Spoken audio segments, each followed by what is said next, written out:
And can I welcome everyone to the 19th meeting of the Local Government and Communities. I once again thank the Broadcasting Office for their work helping organise this meeting and ask everyone to ensure their mobile phones are on silent. Apologies today have been received from Annabelle Ewing. Agenda item 1 is to firstly welcome Annie Wells, who is new to the committee. Annie replaces Jeremy Balfour. And so for agenda item 1, I'd like to ask Annie Wells to indicate whether she has any relevant interest to declare. Thank you, Convener. I'm really looking forward to working with the committee and clerks over the coming months. I have nothing to declare, Convener. Okay, thank you very much. Agenda item 2 is today's main business, which will be an evidence session with the Accounts Commission. But first, item 2, we have consideration of whether to take agenda item 4 in private. Item 4 is consideration of evidence heard at today's meeting.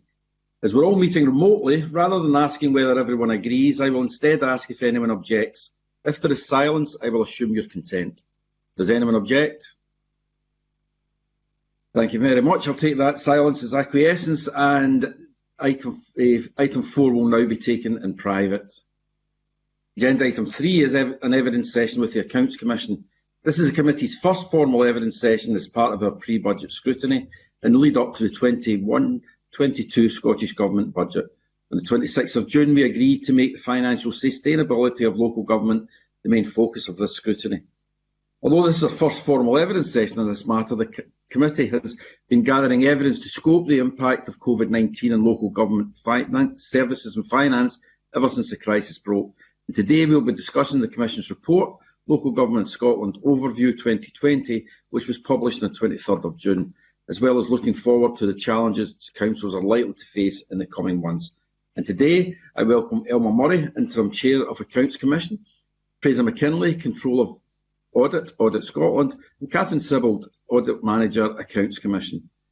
And I'm grateful for you to take time to answer our questions today. And this is Elma Murray's first appearance before us in the Commission's chair, although not her first appearance, and I welcome you warmly. I also pass on the committee's best wishes and thanks to your predecessor, Graham Sharp. We very much appreciate our strong working relationship with the Commission. In a moment, I'll invite Elma Murray to make a short opening statement. But first, a reminder that, as this is a remote meeting, questions will be in a pre-arranged order. We may have time for a small amount of supplementary questions at the end, but each member will be given around 9 minutes to ask their questions, and I'll let you know when you have 1 minute of your time left. As there are 3 people on the panel, please indicate clearly who will answer a question, and please give broadcasting staff a few seconds to operate your microphones before beginning to ask your question or to provide an answer. And I now invite Elma Murray to make a short opening statement. Thank you, Convener, and good morning. On behalf of the Accounts Commission, I welcome the opportunity to discuss with the committee our recently published Local Government Overview report work, the initial impact of COVID-19 and what this means for our audit work in the coming months. And thank you also, Convener, for your kind remarks about our previous chair. I'll ensure they're passed on to him. So what does this mean for our audit work? It's important to recognise that the extent of the initial impact on council finances will not become apparent until after the end of the 2020-21 financial year. Our next financial local government overview report is now due in the spring of 2021, and that will be based on the 2019-2020 accounts. As the pandemic took hold in March, just before the financial year end, these accounts will not reflect the impact on local government finances. So, the financial overview report, which will cover the 2020-21 accounts and will be available late 2021, early 2022, will be the report which will cover the financial impact of the first full year of the pandemic. The pandemic has created a unique, challenging set of circumstances for local government, indeed for the wider public sector. The full impact of the pandemic will only become apparent over time. Our audit work is ongoing, and our annual local government overview, which we expect to publish in 2021, will outline the response to the pandemic by local government. So, having said all that, what's clear now is that there will be considerable additional costs and loss of income for councils as the situation continues. In the first quarter of 2021-22, 2020-21, significant amounts of income have been lost due to closed facilities and lower than anticipation collection rates. Further costs have also been incurred in terms of redeploying staff in response to the pandemic, new responsibilities, shielding and social distancing measures, increased demand for some services and covering workforce absence.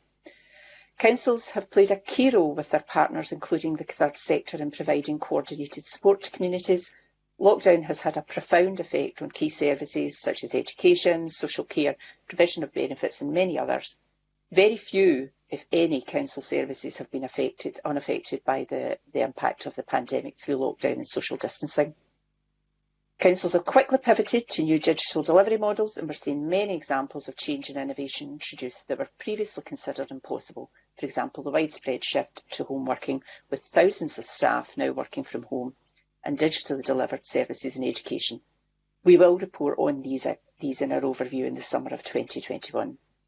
We'd also point the committee towards Audit Scotland's recent briefing, COVID-19 Implications for Public Finances in Scotland, which was published on the 20th of August, and that outlines a number of risks that have emerged, as well as providing an overview of the funding announcements that have been made in recent months, and it may be of real interest to the committee. Moving on now, Convener, just before I close down or finish my introductory remarks, I want to move on to the Local Government in Scotland Overview 2020, which, as you quite rightly pointed out, was published on the 23rd of June. It was compiled before the escalation of the pandemic and as an overview of local government in 2019. We delayed its publication because of the pandemic. However, we consider that the messages it contains are helpful as part of the recovery. The overview sets out that even prior to the pandemic, the context in which councils are operating is increasingly uncertain, complex and challenging, and the strain on budgets continues to intensify.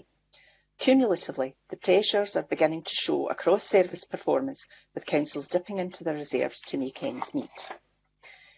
Our message to councils continues to be that good medium and long-term financial planning is vital with the level of uncertainty that exists, and this is fundamental to support service redesign and transformation. The COVID-19 pandemic and the recovery has amplified these points. As the committee takes forward its inquiry, I would encourage you to reflect on Exhibit 2 on page 15 of the report, which provides a useful comparison of deprivation, rurality and funding per head of population. The report emphasises the need for strong leadership, radical change, robust workforce planning, collaborative partnership working and greater community empowerment engagement.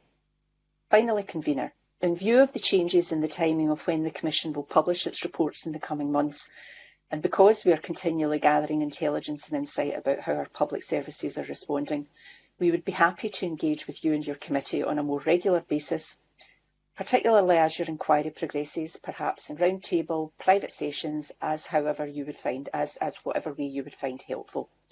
And at that point, Convener, I'll stop and say that I and Fraser and Catherine are very happy to answer your questions.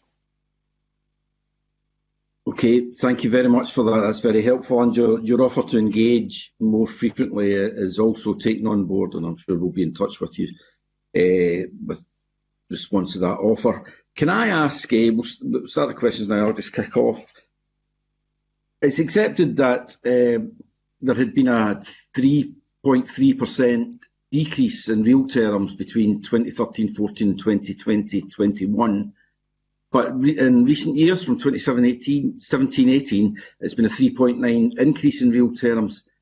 Do you draw any conclusions on how, if at all, this has helped to close the funding gap in local government budgets? Plus, of course, the fact that they can raise council tax.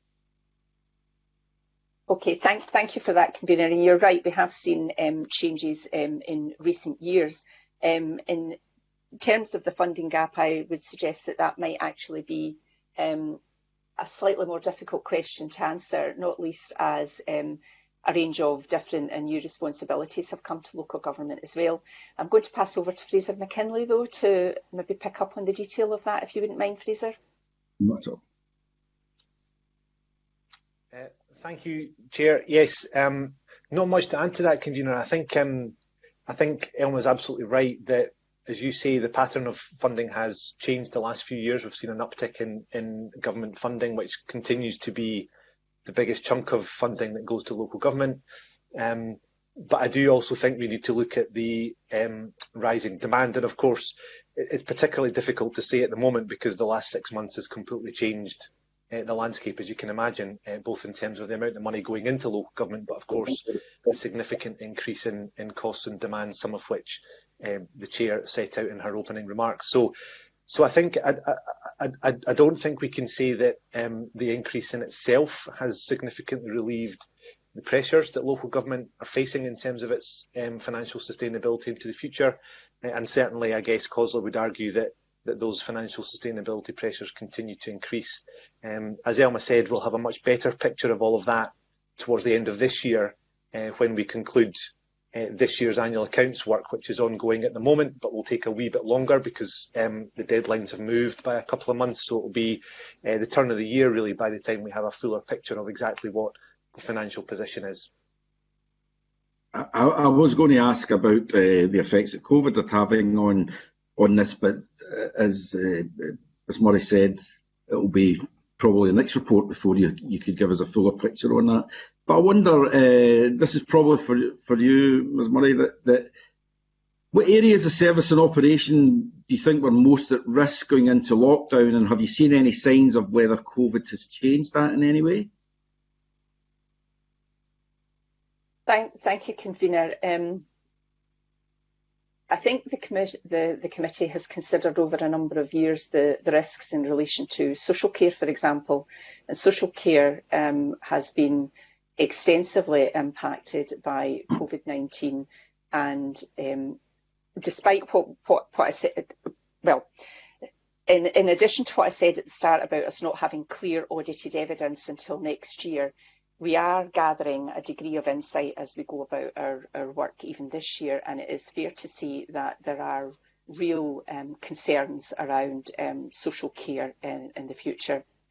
Education has also had to really pivot and change significantly, and again that was another service that the Commission will have, or the committee will have heard has been under pressure for years. For a number of years, and the move towards a different type of learning model as when schools closed earlier this year, right up until the summer break, and then the preparations that had to be made to allow schools to return in full just in the last couple of weeks has increased pressure as far as we can see as well. But we won't know more about that until a bit later on. Those are the two main services. Sorry, Convener, I was just going to suggest, I don't know whether Catherine might be able to say a bit more in terms of some of the other services, if that would be helpful. Yes, please.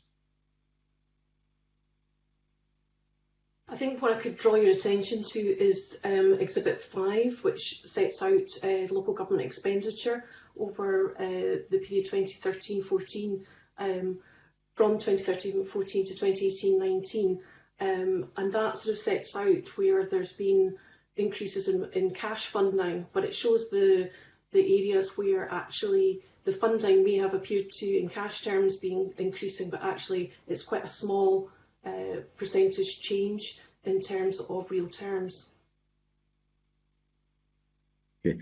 Can I ask, is there any hope for optimism in terms of, again, this is probably for you, Ms Murray, that in terms of the new ways of working that local authorities have had to put in place? You talked about leadership and partnerships, etc. Is there any signs that has been working and that might, in the long term, become a method of saving money for local authorities or using money more wisely for local authorities? I probably want to reflect on one thing that we make clear in our report, which is that if you take growth deals, they have provided an opportunity and a vehicle, if you like, for there to be greater partnership between local authorities and some of their key partners in the area. Now, that's, when you look at the economy, that would be a particular angle in terms of, or lens in terms of what you would consider as being a significant impact coming out of COVID-19. But the partnership work that has grown on the back of some of those growth deals is recognisable and quite tangible. I think what we've seen moving into the start of or moving into the pandemic is that councils have worked in quite different ways. So in pivoting their services to those issues that their communities were most in need of and most support, they have, as a result, worked in different ways with both health colleagues, with the third sector and the voluntary sector. Already we're seeing signs of different relationships starting to develop and appear between councils and some communities that they maybe hadn't engaged with so extensively before. And I think that that's particularly helpful in terms of how they might want to think about moving towards the recovery stage as well. But finally, just on leadership, sorry, I was going to say about leadership. I do think that the way in which councillors and senior officers in councils will work and in the future will be increasingly important as they lead their councils and their areas through the recovery phase, and how they engage with the leadership of their partner organisations. That will set the tone of how all of this works. Thank you very much. I'm now going to bring in Deputy Convener Sarah Boyack. Sarah? Thank you very much, Convener. I'd like to follow up on the question that James started with about strategically where local government finance was before COVID and what's been happening since, and whether you've got any perspective on the services that had obviously been reduced in the run-up to COVID, and that long-term erosion in terms of local government budgets, because you observe that the money went up in the last couple of years, but it's what was the long-term impact on services that have been withdrawn. And the other area I really wanted to focus on today was where local government is now in terms of, you made a comment about dipping into reserves. My understanding is that councils are now thinking about this year's budget and they have to start that process now at a point where they still don't know what money is they're actually expending on COVID. I was wondering if you have a comment on those two issues. Okay, thanks very much, Ms Boyack, for those questions. Obviously, councils have been, and COSLA particularly, have been clear about their position in funding, and I would expect them to continue to do that. In terms of the services that I identified earlier on in my response to the convener, social care, education, those are still very much services that we would see having a degree of risk around financial sustainability. Not so much education, but certainly social care around financial sustainability. And I think that any review that might be forthcoming to try and look at those, certainly social care, to look at that would be something that is very much needed and would help to sort some of that out. I'll ask Fraser to come in a minute, but just before I do that, your second question was in relation to councils dipping into reserves, and I think it's fair to say that councils set their budgets for this year in February, and that was before we entered into the pandemic and before anybody really had a good realisation of what, or good sense about what this was going to mean. So councils will be looking very carefully now at how they manage to get through to the end of this year, never mind starting to look at how they set their budgets for next year. But I'll maybe hand over to Fraser now, if you don't mind, Ms Boyack.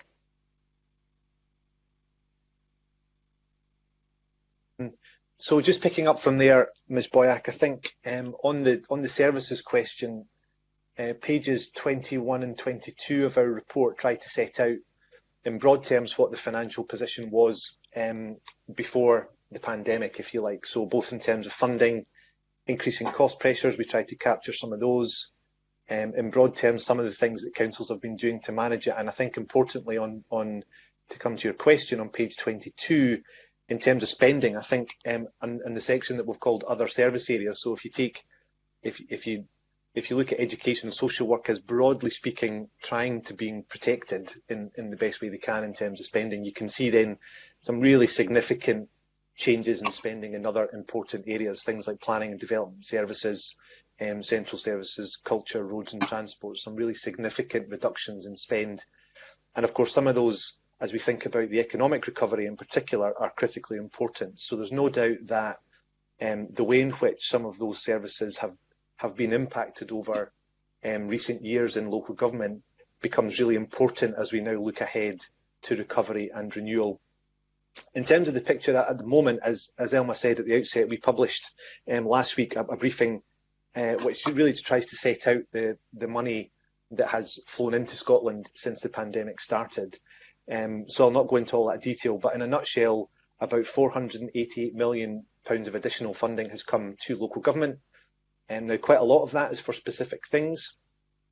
So I don't think that necessarily solves the issue. And I do think that this conversation around how local government finance works needs to be positioned in the broader context about how the money for Scotland works. And as you know, the fiscal framework between the UK government and the Scottish government is due to be reviewed in 2021. The government's asked for that to be brought forward, and I think they're still waiting to hear back from Treasury about that. And I know that in CAUSA's response to the Finance Committee recently, they were really clear that that review of the fiscal framework at a UK and Scotland level should also include a review and a debate about what a fiscal framework looks like between the Scottish government and local government, which is a conversation we've had many times with the committee and indeed was committed to in last year's budget. So, long way round, Ms Boyack, of saying I don't think as councils, as you say, are now really in amongst the budget process for next year. I don't think they've had to deal with such a volatile and uncertain future as they do at the moment, which from our perspective, and as Elma said right at the get-go, that's why we think, as much as it's difficult, councils having well-established medium and long-term financial planning processes is so important, because that will give them a better chance of being able to, as best they can, do the scenario planning and to make the assumptions that's going to be needed to set the budgets in February.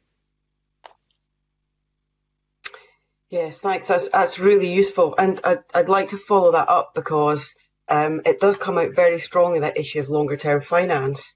But of course, it's not just what councils decide. There is a tension at the moment, I think, between local governance and local administration. And the statistics show that there's more and more centrally directed government investment for government services. So what scope do local authorities have in terms of the budget that they actually control? So, for example, education, they've remobilised schools, but in the last week, the face covering issues come on the agenda. So there's changes taking place all the time. So it's getting a sense of that balance between what local government actually does control in terms of both income and expenditure. One of the things I've had coming through from council colleagues is that real nervousness about a drop in income. Don't know much work you've been able to do on that in terms of COVID. So that the two things are the balance of control the councils have over their budgets because they're spending it on Scottish Government priorities, and then their own income actually going down through COVID. I was just wondering if you have an overview on those two issues.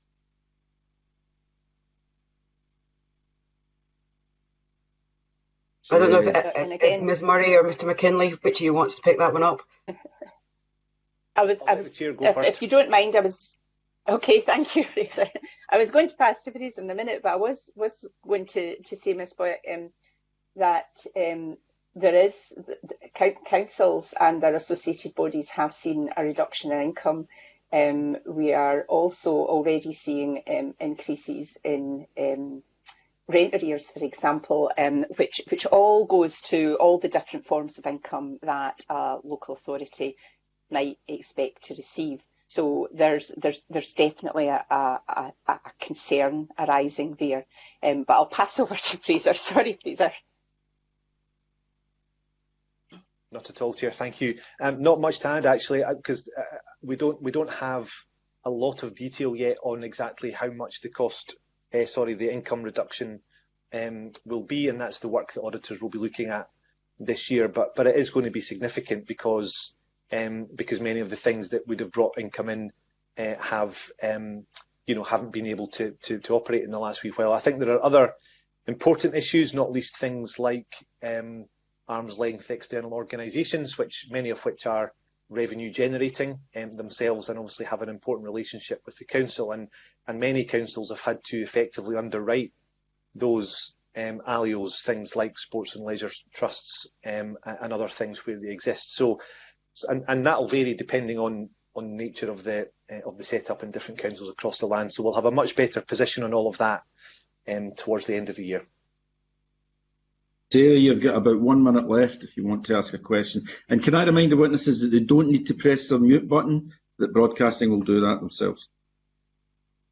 Yeah, I think going back to my very first question about reserves, do you have an overview of that? Because I think it's the in-year, you've talked about long-term change, but in-year financial change is going to be a massive issue for councils this year. And have you got an overview of that issue about reserves and cuts that may have to be made before we get into next year's budget?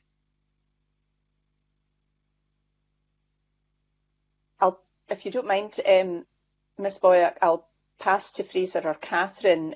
We have seen reserves reducing over the last few years, but they might be able to reflect on anything further that they've seen since we produced our report. Yeah, I'm happy to come in there, Chair. Thank you. So we reported last year that for the first time in a long time we saw reserves dip across the board pretty much. So already before COVID happened, councils were already dipping into reserves a bit more. Now, we were interested at that time, going back 12 months or so, to see if that was the beginning of a pattern.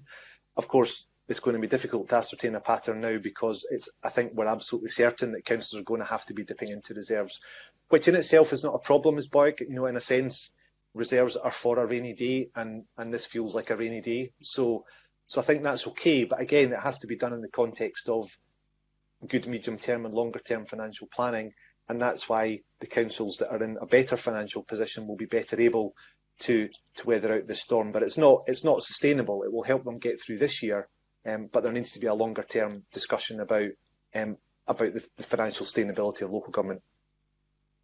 Okay, thank you very much. Alexander.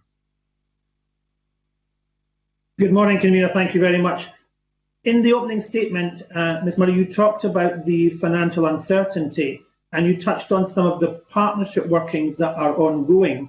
And previously, the Commission had given us an update about the position that integrated joint boards were, and the teething problems that they were suffering as they were beginning to progress along with their local authorities. So can I ask how we are progressing with that, and if some of that evidence has been addressed with the IJBs, because as you have already said, social care has a massive impact and there's bound to be consequences for them going forward. Thank you, Mr Stewart, for that question. It's fair to say that, well, I'll reflect on a couple of things that we now know that a number of IJBs now have medium-term financial plans, which is good. However, none of them have long-term financial plans, which would always give rise to some concern about how they then have the scope to manage out of the position that they'll be facing now.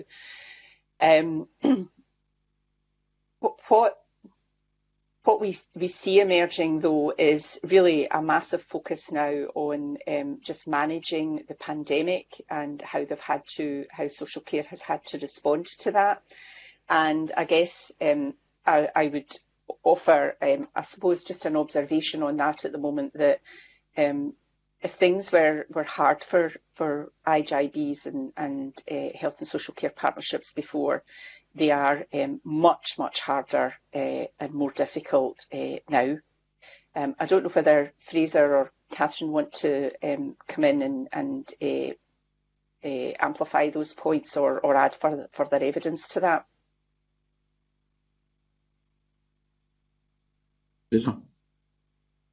Fraser McKinley. Just briefly, Mr Stewart, I think progress has been made in recent years around things like governance, and as Elma just said, their medium-term financial planning. There's more to do for sure, and again, we'll have a better position in terms of the financial sustainability of IJBs when we finalise this year's audit work. I think what I would say, though, slightly anecdotally, is that like many parts of public services, I think the last 6 months, given the scale of the challenge that they've had to face, I've heard a lot of good stuff around how bodies are working together, so health, local government, third sector. And I think that applies to integration joint boards as well. So again, like many things, I think part of the trick will be trying to learn those lessons, to capture the stuff that's been good and to build on that, and maybe to try and get round some of the governance challenges that we know there's been in lots of IGBs. So I think there's grounds to be optimistic, while absolutely not underestimating the size of the challenge.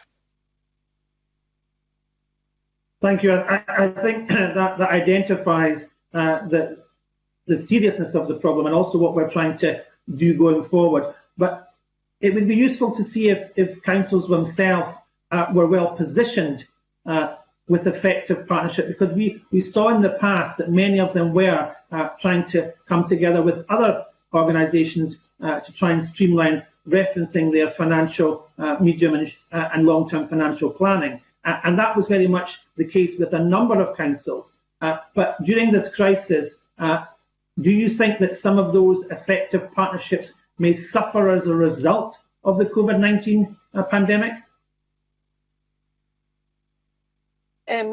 Again, this is just, I guess, what we're getting back, not anything that's been specifically audited at this stage, Mr. Stewart, but my impression of what's been happening is that the depth and strength of partnership working has improved over the last 6 months, as organisations have had a huge imperative to work very differently and to come together to find innovative solutions. So maybe give you one of the examples that is I think probably pretty well known. A lot of councils and their partners have created community hubs in their areas to allow services to come together to provide the most effective support. For example, people who have been shielding, or people who require support with food deliveries, or indeed support to try and organise childcare if they're key workers, for example. So a lot of that has happened, and that happened with speed, real speed. So I would say that partnership working has, certainly my impression is that it has grown and it is better. And I think the issue that we would want to be looking for is for that to continue to grow and for that to be strengthened as well. Does that answer your question, Mr. Stewart, or would you like to hear from Fraser or Catherine as well? No, I think that covers. But can I ask my last question? In your report, you give a sort of progress update about the number of NPF indicators, and you mention that some of them have worsened or that they've stalled. And could you explain why you think that's happened to these indicators, and how COVID-19 will affect these indicators going forward? Okay, I'll ask Catherine or Fraser to come in a moment, but we've had a number of years, not so much with the NPF indicators, but with the LGBF indicators, where there has been year-on-year improvement and across councils.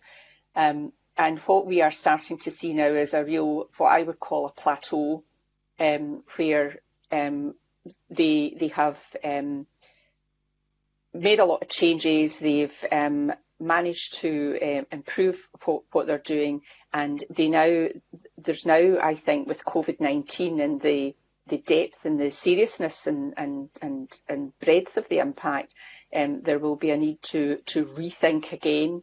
And I suppose that's why your questions about partnership are so important, because that will not be for councils and bodies just to do in their own right. They are going to have to do that together. But I'll pass to Fraser and Catherine to see whether there's anything further they would want to add to that. Catherine? Just to reinforce what Elma was saying, is that what we've seen over recent years from 2013-14 forward is broadly a positive direction of travel in terms of the LGBF statistics, showing a positive trend. But what we've seen is, particularly in the last year, either a stalling or indeed a decline in some of the performance indicators. To actually draw conclusions as to what's actually caused that is difficult to pinpoint exactly what you could conclude that was about. But what we've set out in the front end of the report is about all of the range of challenges and the challenges over a period of time.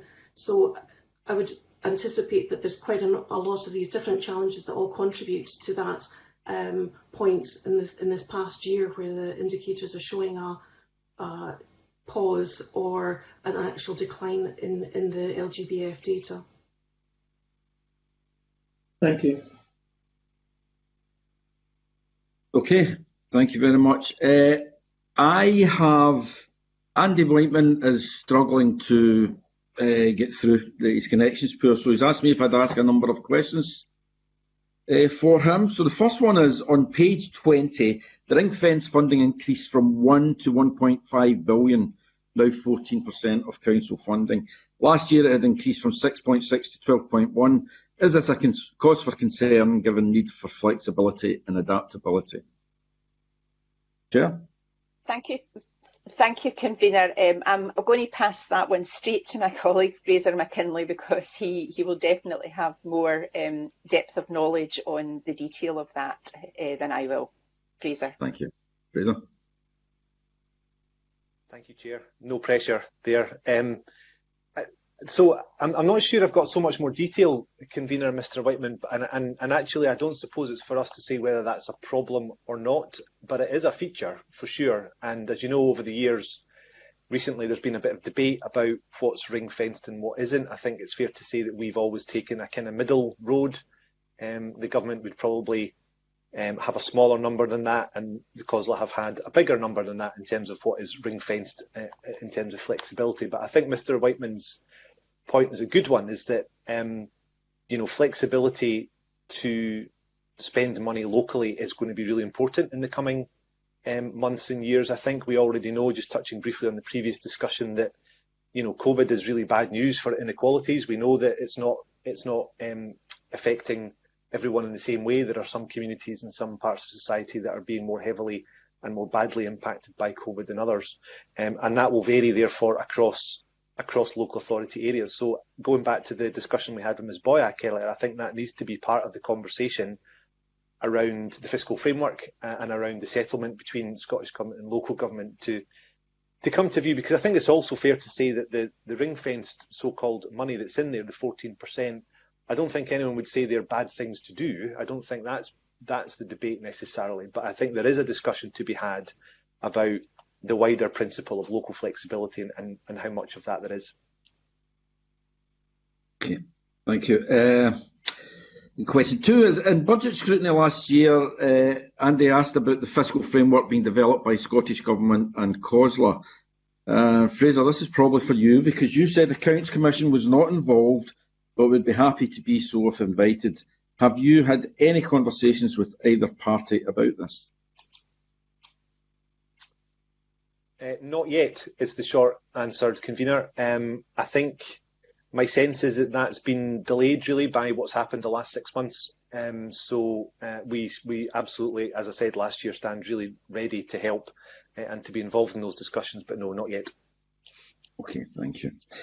In the report, you discussed inequality and highlight North Ayrshire, for example, which is a declining population but rising deprivation, poverty and an ageing population.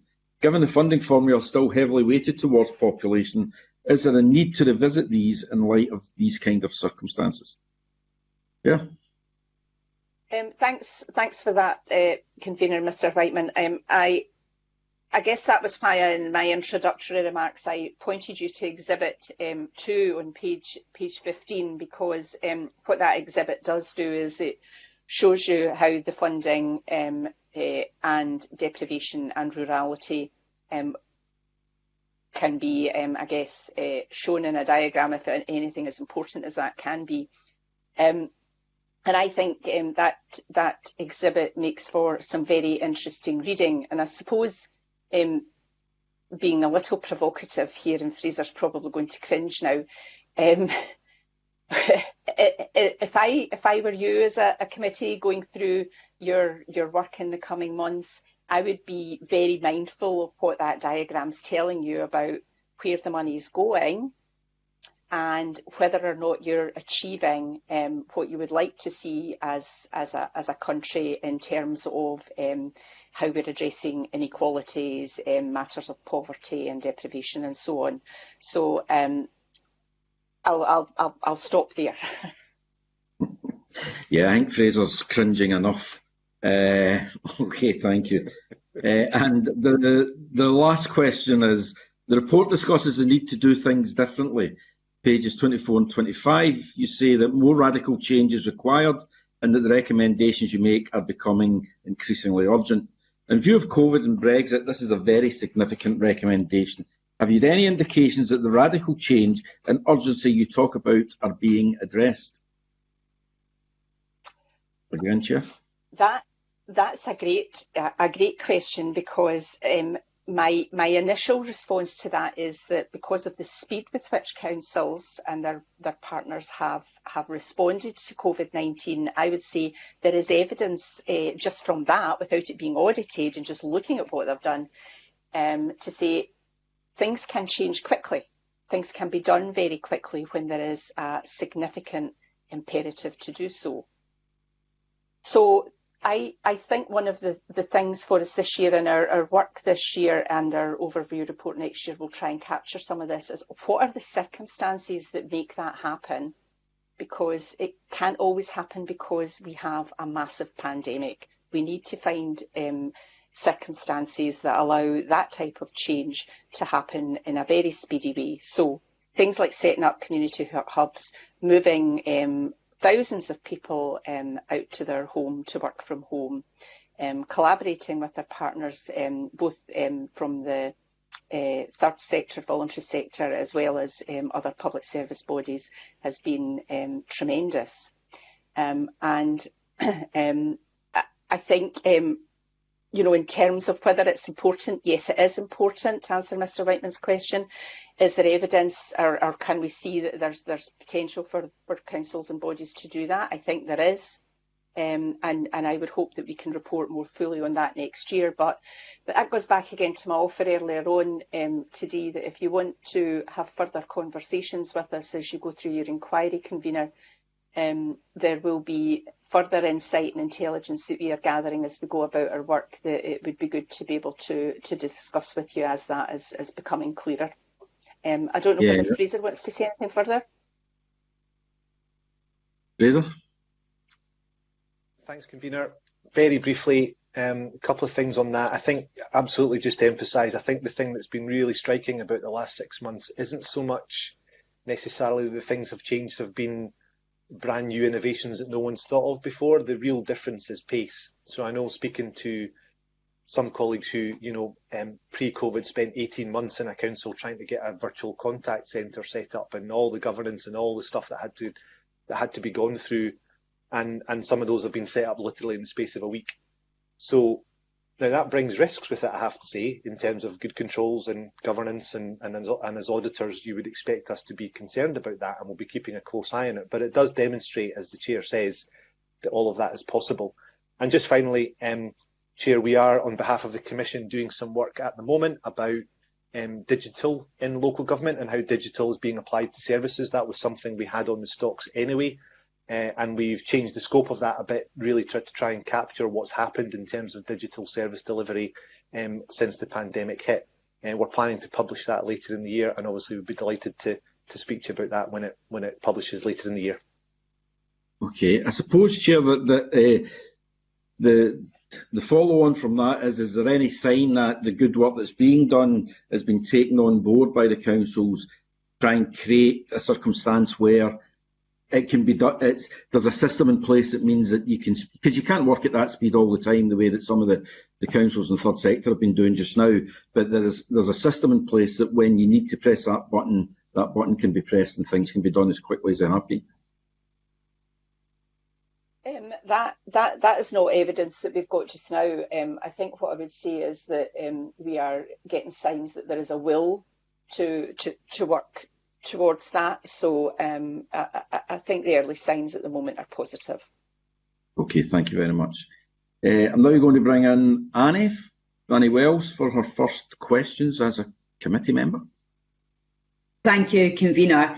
And my first question kind of follows on from what we were just discussing there, and it's really to find out to the extent to which councils were prepared and able to respond to far greater numbers of staff working from home, were the skills, capacity and technology in place for many before COVID-19 occurred? Thank you, Ms Wales. I think, first of all, councils moved very, very quickly, but they were all in different places before they started. So those that had already undertaken a lot of the infrastructure investment that sits behind the scenes to allow that kind of digital working to take place were able to move more quickly and with more members of staff up and running, working from their home. So that has varied, but I think it's fair to say that they have all moved with incredible speed. So even those that hadn't made the investment, they were able to quickly make the investment to make that happen. But we definitely saw that those that had already done so were able to move with greater speed. That's really encouraging, and we have seen lots of evidence of that throughout this pandemic, and the councils should all be duly thanked for their pace in which they've handled this. The other question is, to what extent, if any, has COVID maybe affected wider strategic planning? Talking about things like addressing the long-term aims such as the gender pay gap.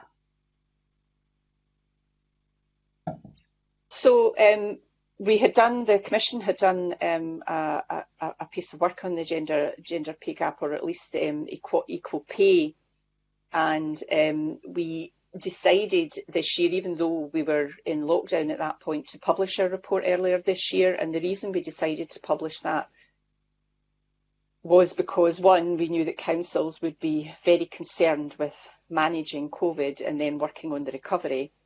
And as a result of that, we wanted to make sure that they did not lose sight of this important matter, because it was an issue of,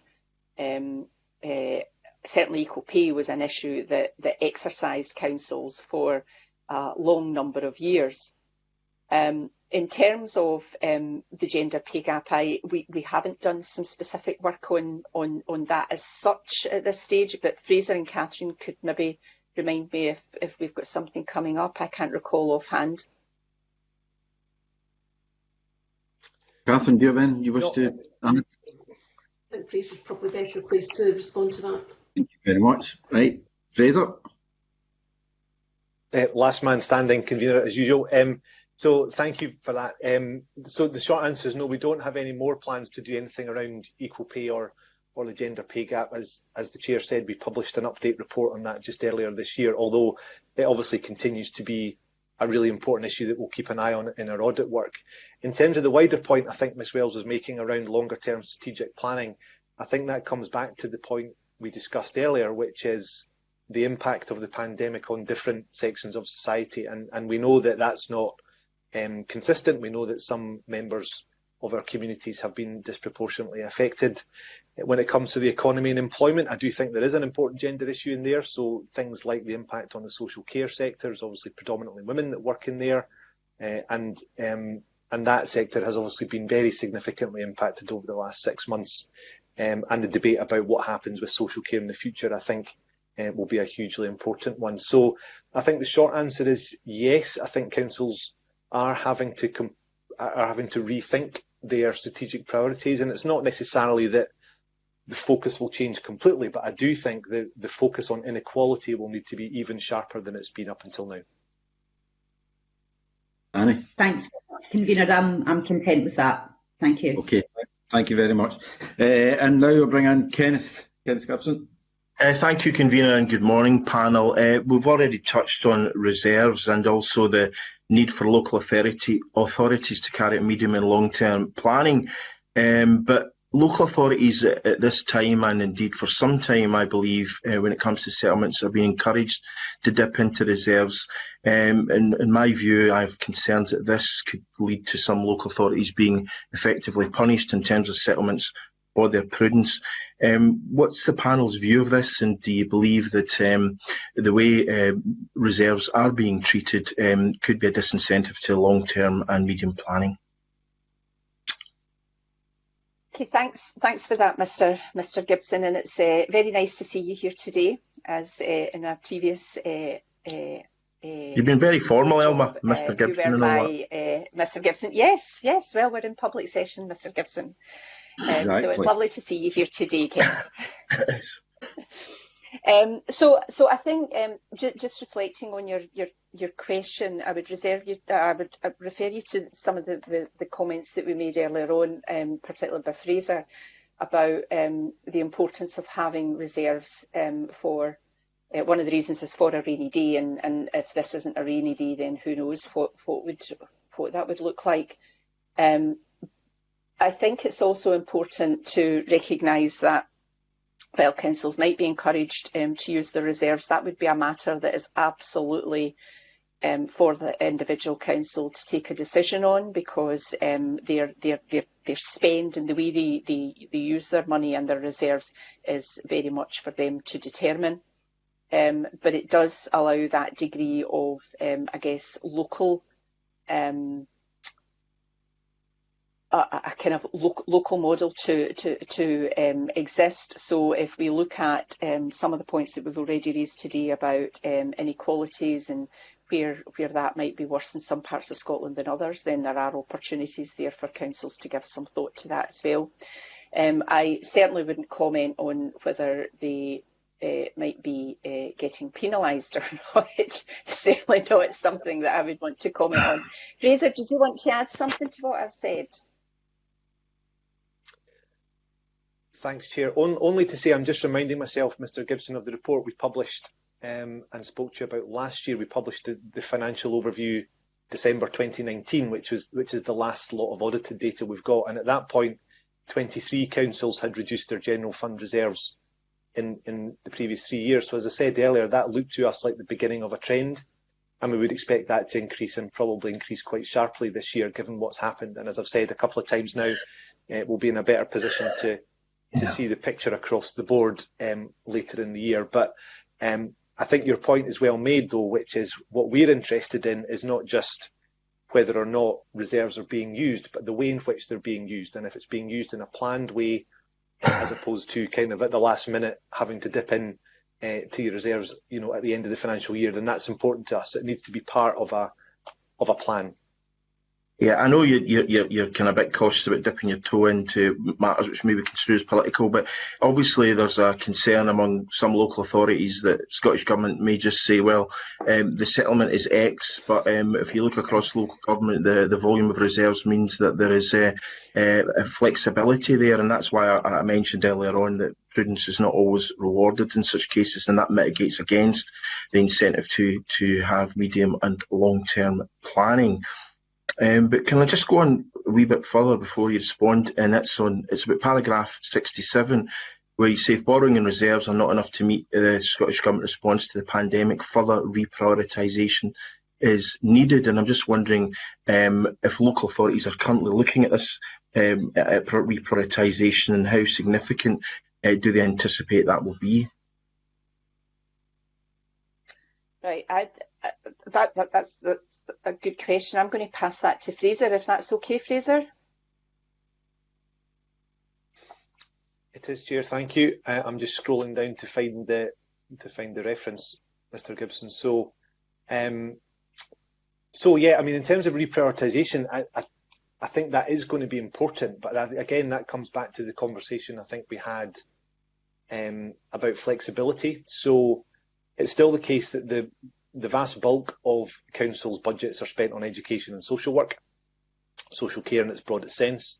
And that's only going to continue, I think, given what's happened now, which does mean the wriggle room around reprioritisation is quite tricky.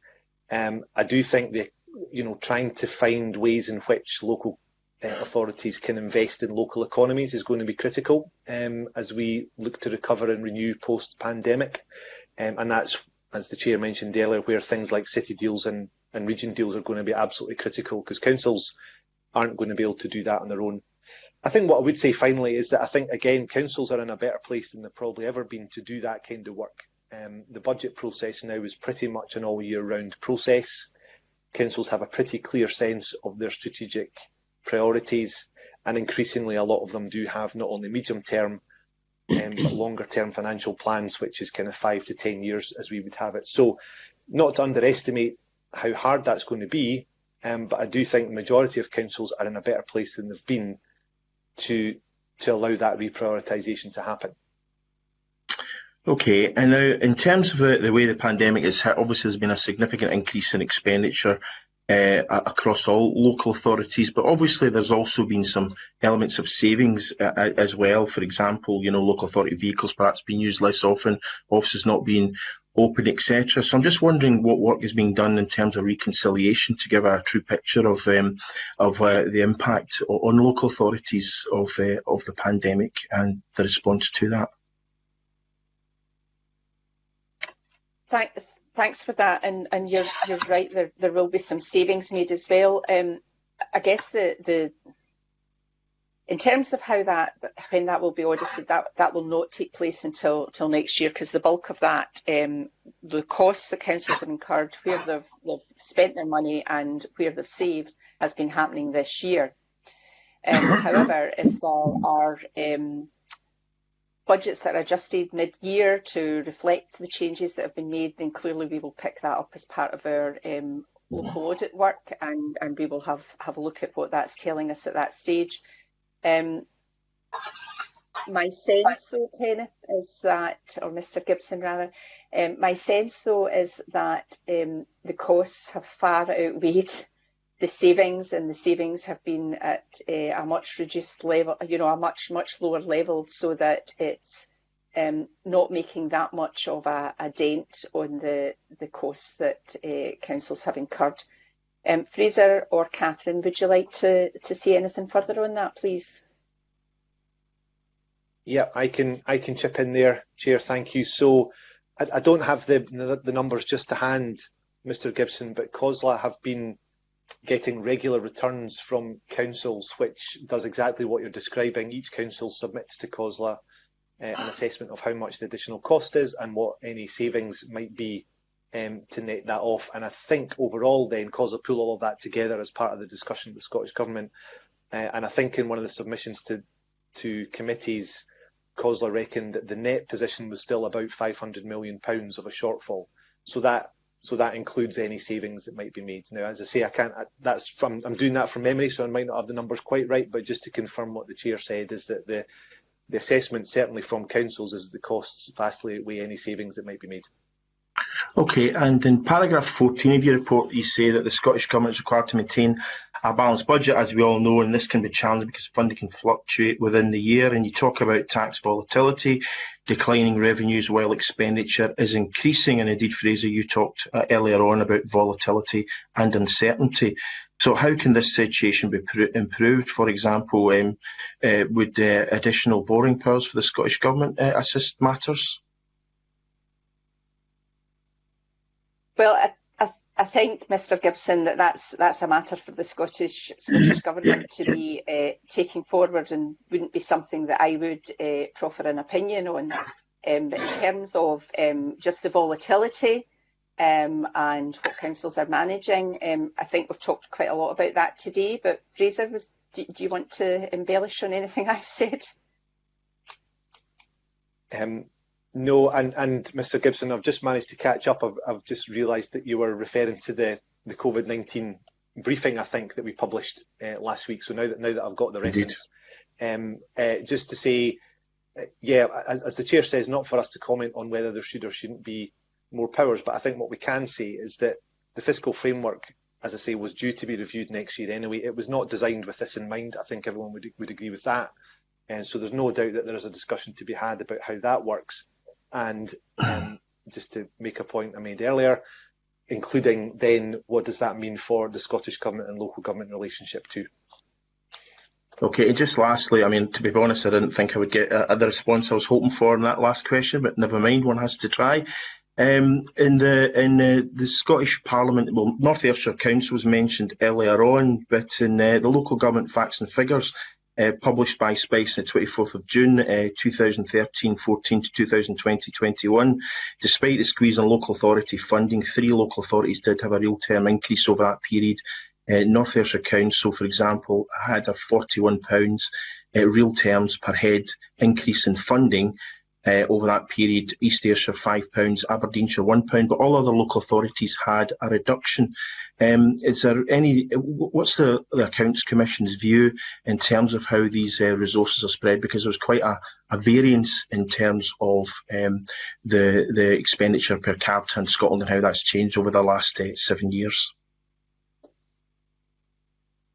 Yep, thanks for that, Mr. Gibson. And I don't want to be too kind of repetitive here, but I guess in terms of how the funding is distributed and how the committee wants to consider its business in terms of what it would be looking to achieve in relation to working with the government as it sets its budget in the future. I would refer you again to Exhibit 2 on page 15, which gives you that kind of picture of how this currently plays out in Scotland. And it's not for me to open the can and ask the questions that picture might allow you to do, but I think it might be something that the committee would find helpful to refer to. Thanks. Catherine or Fraser, do you want to add anything? Okay, well, thanks. That's very helpful, Convener, and I do think it's important to put my comments on the record about what an excellent job I think North Ayrshire Council has done in terms of its response to the pandemic. Kenny. No started yet. Okay, Sarah, you've got a supplementary to ask? Yes, thanks very much, Convener. Just really following up that question from Kenny Gibson there about, he talked about Scottish Government borrowing. There's, I know, an appetite from some councils for them to be able to borrow as well. And it's a wider issue about long-term and local decision-making. I wonder if you could reflect on the potential conflict between Scottish Government priorities and council autonomy and what scope they have in terms of revenue raising. For example, workplace parking and tourist levy are both delayed. What is the long-term balance in terms of councils actually having that agency to make their own decisions and requirements from the Scottish Government? So, and I'm drawing on my previous experience here to an extent, Ms. Boyack. So thank you for that question. In terms of councils, they do have powers to allow them to borrow as long as they do that within a financial framework. Speaking from a very practical perspective, when I was looking at that in my previous job, you're always balancing the impact on undertaking borrowing and what that's going to do to your revenue budget, which deals with the day-to-day services. So you're always making that decision within that, right, well, there are things that need to be done on a day-to-day basis, and then there are things that we want to invest in for the medium to longer term, which will help the day-to-day. So that is a complex set of criteria, and I suppose that's why things like options appraisal are really important for councils to really have a good think about how they actually set that out. And then when you align that with medium to long-term financial planning, it allows them then to work out how they can make that affordable and smooth out some of the peaks and troughs that some of those funding decisions might make.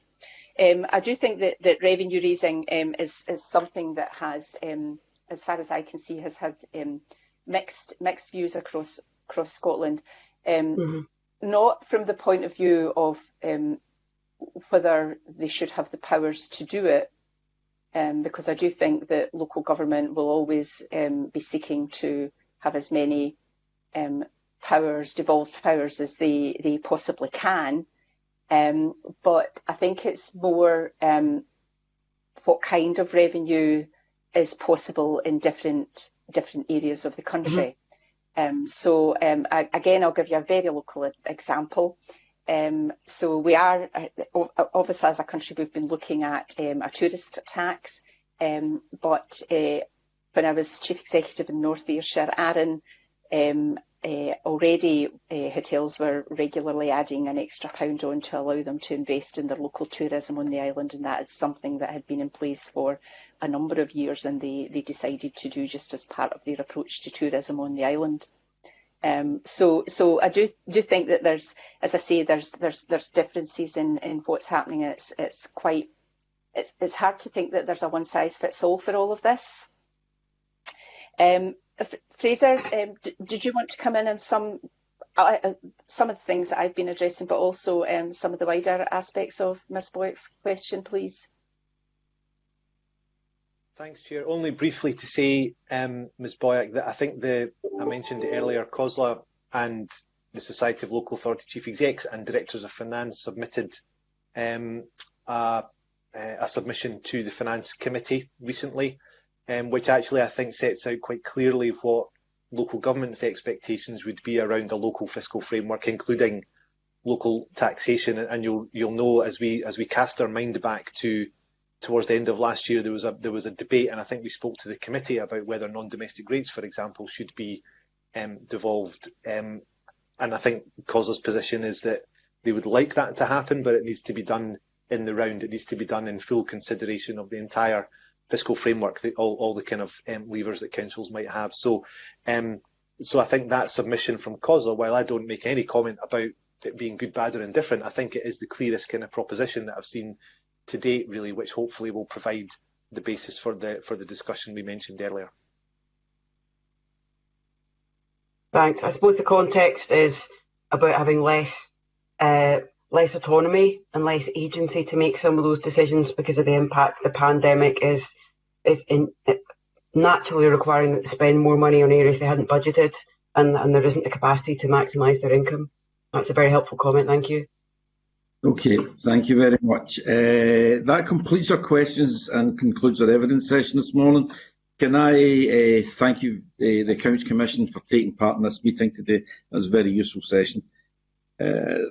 You may want to leave the meeting just now, just by hanging up, and thank you very much again for your attendance.